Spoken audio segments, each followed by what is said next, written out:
All right, yep, Charlamagne the God. Andrew Schultz. We are the brilliant idiots. Like, I'm literally having a conversation yesterday with exhausting. I'm having a conversation with somebody yesterday, and they had an opinion about a song. They was talking about the new Drake record where Jay-Z spits a 61 character tweet. Basically, like that wasn't even a bar. That was a 61. That was literally a 61 character tweet on the record. Yeah. Right. And so somebody goes, "Yo, that's some G shit Drake did." I said, "Why is that some G shit?" And they was like, "Because Drake dissed them on that Summer 16 record, but still turned around and had them as a feature. Only Drake can do that." And I go, "Well, why is that some G shit for Drake when Jay-Z said on a record, 'Sorry, Miss Drizzy,' for rapping about things that I actually bought when they thought Drake threw a little shot at him, and Drake said Jay-Z's too much on some art shit or whatever. Jay-Z called Drake Miss Drizzy. Yeah. Any other rapper calls Drake Miss Drizzy, Drake ain't fucking with him. Yeah. Okay? Drake has to fuck with Jay-Z. Yeah. Jay-Z don't have to fuck with Drake. Perception is reality. So if your perception is Drake is the man, he's a diabolical genius, he got all the the best ways to navigate a situation, you look at this and you go, Drake is a beast. He got Jay on the record when he shitted on him. But if you're a fan of Jay, obviously, and you understand Jay, and you think that Jay's the real G here is, whoa, Jay got Drake to pay him for a whole feature. Drake only gave 61 characters on a fucking line, and he got mentioned in the song. Just go back a step or two. When Jay-Z called him Miss Drizzy. Yeah. Since then, Drake has got on a record and said, "I used to want to be signed to Rockefeller, but I turned into Jay." Yeah. Like he's saying. He's bigging up Jay. Yeah. Like after getting called Miss Drizzy. So how was it some G shit what Drake did? Like I couldn't understand the logic. If you want Drake to win, you're going to want Drake to win. Same thing. If you want me to be a racist, you're going to find the little shit that I say that could be interpreted that way. Call me racist. If you want you to be an asshole, we can always find a thing where you say to some girl, "You look ugly." Oh, Charlamagne's asshole. Yeah. So it's all about perception. Whatever you want. It's like if I say, "Yo, Chris Moreau," I think Chris Moreau is gay. Right? If I just put that out there, right? I see why you say that, though. But let's say we do that, and all of a sudden you see him like rubbing, wax his shoulders when we get out of the podcast. He's gay, now you can be like, "Yo, this motherfucker's gay." Now if I say this, if I say instead of gay, I go, "Yo, Chris is actually studying massage therapy," and you'd be like, "No way!" And we walk out and he's rubbing wax his shoulders. You're just gonna be like, "Well, he's probably gay, but he's also." Like, gay. I'm like, both of them are gay. Yo, but you feel me? Like it is that perception reality shit.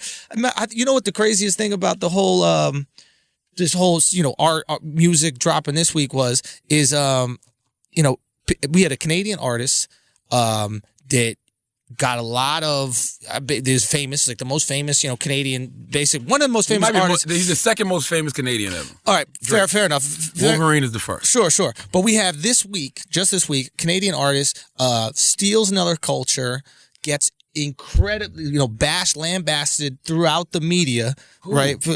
Well. Oh, Justin Drew Marley. Actually, no. Just who? Drake. How? That One Dance song? That's not your culture, fam. I mean, it kind of is a little bit because in Canada they do flirt with the whole Jamaican. Oh, there's tons of Caribbeans there, but by that argument, I am also. There's tons of Caribbeans here in New York, so by that argument, I should definitely release. Nobody gave a fuck about Sean Paul. Sean Paul from the Bronx, Puerto Rican. I thought Sean Paul was from Jamaica. Sean Paul is a fucking Puerto Rican from the Bronx, bro. Wait, Chris is shaking his head. Oh. Are you making this shit up, dog? Did you just make some shit up? Did you just pull a show? Who the fuck needs facts? All right?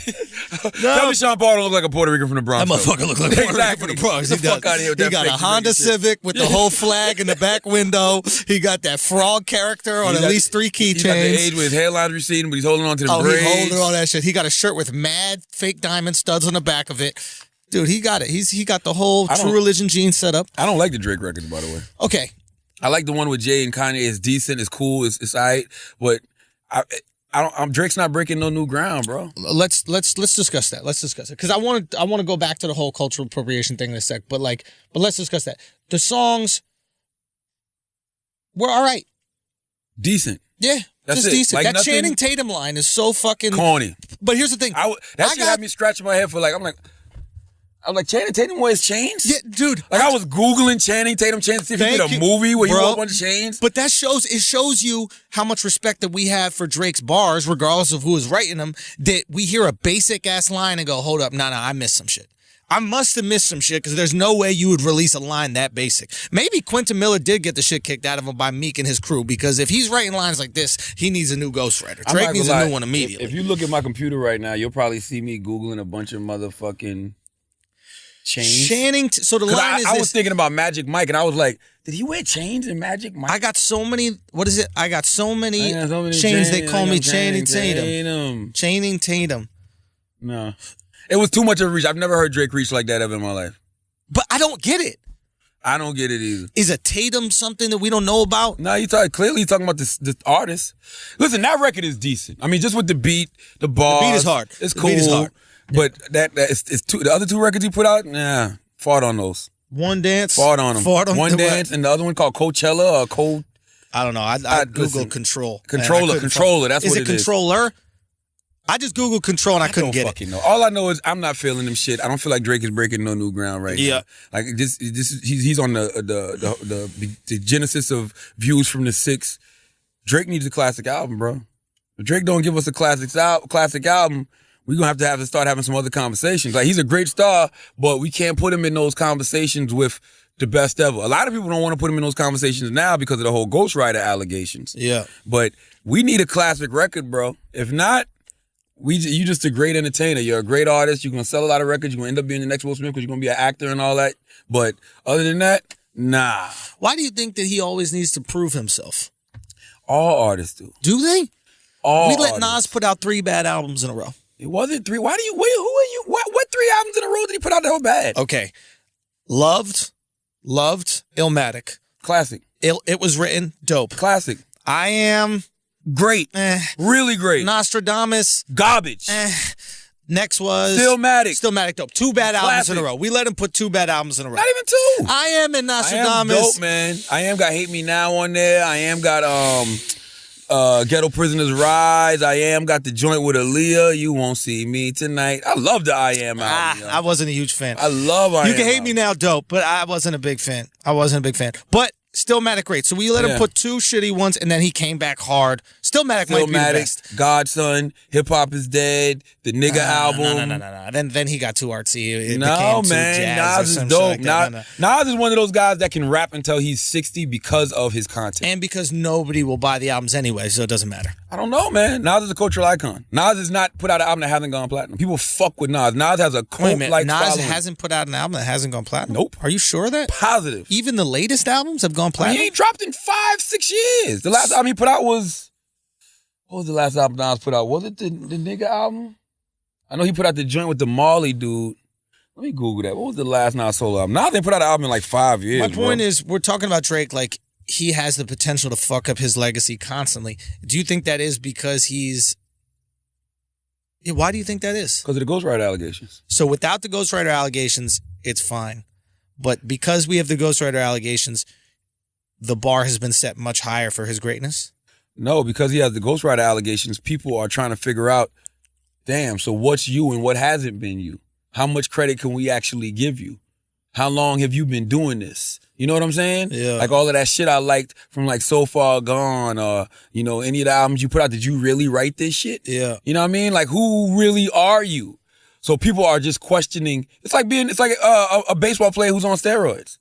Would he have been that good without the motherfucking performance enhancement drugs? Yeah. Like, it's just that simple. Yeah. You know, I can't put you on the same level as a Scarface. Yeah. As a Jay-Z. Or- as a Nasir Jones. Or even if we find out you're on steroids and you end up hitting 30 home runs a year, 40 home runs a year, it's not that exciting because you're on steroids. If you aren't on steroids, all of a sudden it's like, wow, this guy was knocking in 30 home runs a year. Wow, that's incredible. That's an incredible career. Yeah, Nas's last album was 2012. Life is fucking good. I guarantee that shit didn't go platinum. Yeah. Nas is that guy, yo. That last one, can you look up, Chris, and see if good. it did not go platinum? Life is good. His last 3 albums have not gone What was the last platinum. 3? Untitled, Life is Good. How much did they sell? They had at least gold. Okay, they went gold. But here's the thing. Times have changed, obviously, with music. A lot more people are downloading music. We need to have a new benchmark for what a platinum album is now.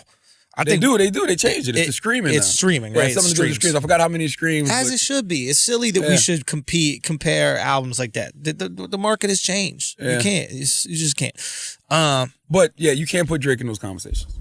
You just can't. But he could get back in that conversation with views from the 60s. Now, don't get me wrong. You got these kids out here that don't give a fuck.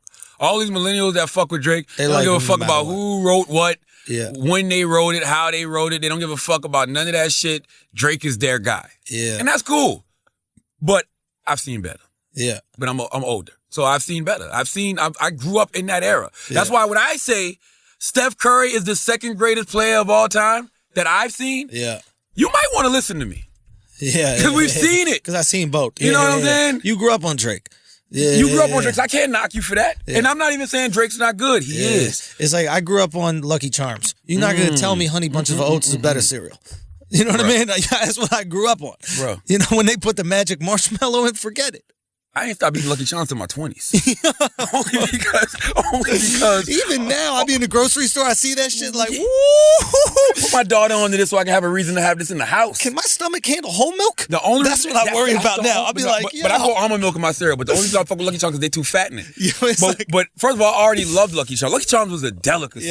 Like, wake up in the morning and you see that shit, you like, I can't wait to have a bowl of Lucky Charms in the morning. Because I grew up in the era where I wish you would eat this fucking cereal as a snack. I'll knock you upside your motherfucking head. That's breakfast before you go to school. So I had to wait till the morning to eat that shit. But when the Jizza the Genius said, motherfuckers seeing pink hearts, yellow moons, orange stars, and green clovers on a wrap, I'm like, it's the greatest goddamn cereal of all time.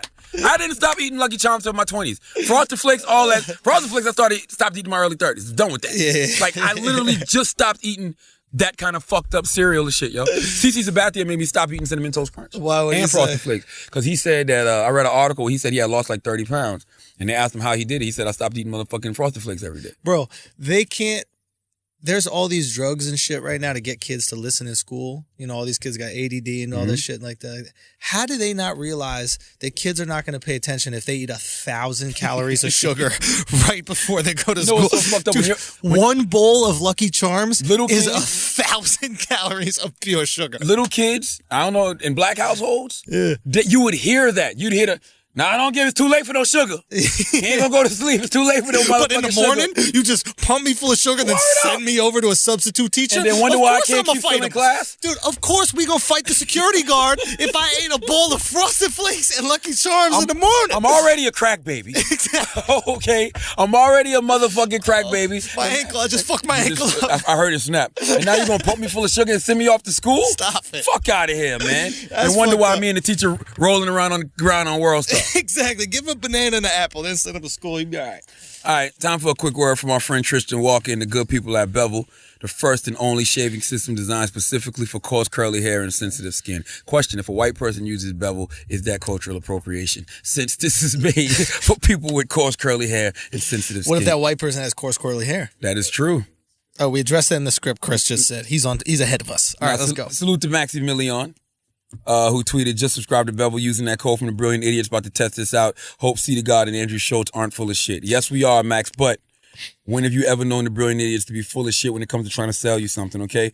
We don't give a fuck about facts when it comes to politics and history, but we would not get up here on the podcast and tell you about a product week after week, month after month, year after year that wasn't the real deal if it wasn't. We have integrity. That's right. Now, Max, when have you ever known the Brilliant Idiots to be full of shit, really? Seriously. For the record, we like to point out that judging from this Twitter avi Max has, he's a young Caucasian man with seemingly nice skin. Oh, you cultural appropriating, bro? I guess he might be. So we are breaking down any misconception that Bevel is only for African-American men with bad skin. That's the kind of important work we do here at the Brilliant Idiots. I have seen plenty of white men with the popcorn neck, with the crunch bar neck, if you will, with the gravel throat, if you will, okay? And if you are afflicted by any of those skin problems, you need to get Bevel and have your shit get taken care of. Now, let the record show, Bevel wants us to break down that Bevel isn't just for African Americans. That's how y'all sold it. Are you selling out already, Tristan? Are you doing so motherfucking well that you trying to wean away from us Negroes now? Listen. Huh? This is what Chris is taking credit for writing it. Oh, okay. But I do want to say this. Black people are only 13% of the population. Okay. Hey, but I tell you, don't nobody spend money like us. That's Don't nobody spend money like black people. Okay, you might buy one bevel. I'm gonna buy 10. Okay, I'm gonna get the bevel 3s, Okay. the bevel 4s. Yes, it might be 100,000 white people to 100 black people, but them 100,000 white people gonna buy one of each. So that's 100,000 things sold. Black people gonna buy 100 a piece. Okay. Yo, you saying there's a new bevel? Word up. What color is it? Yo, we lining up tomorrow, 7 a.m. I'm getting that new bevel. You're damn right. So if you do happen to be an African American man with a Nestle Crunch bar on your neck, or even worse, in an intimate relationship with such a man, go get bevel ASAP. Okay? Yo, Tristan, you need to hustle these bevel razors like Nike hustles Jordans, man. You need the Black History Month bevel razor. You know what I mean? You need the OVO bevel razor. You really need to go all in. You need 1, 2, 3, 4, 5, 6, 7, 8, 9, 10, 11. The patent leather bevel. Yeah. You know what's crazy, though? I don't have all the Jordans yet. They got the flu seasons coming out. Do you know I spent, and I'm going to tell you, I spent $600 on some flu seasons a few years ago. That's reasonable. No, but they weren't even new. They were used. I just wanted them so bad. Yeah. Now they re-releasing them this year, and in the next couple months, them shit look amazing. And Those are the black and red. Oh my 12s, God. is it? Yes. Yeah. Oh my God, I need them. So that's what I'm saying. You need a flu season bevel.